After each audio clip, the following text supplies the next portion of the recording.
But I would not have you to be ignorant, brethren, concerning them which are asleep, that you sorrow not, even as others which have no hope.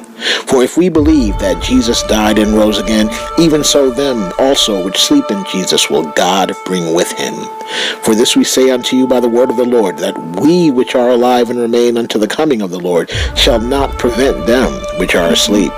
For the Lord himself shall descend from heaven with a shout, with the voice of the archangel, and with the trump of God, and the dead in Christ shall rise first.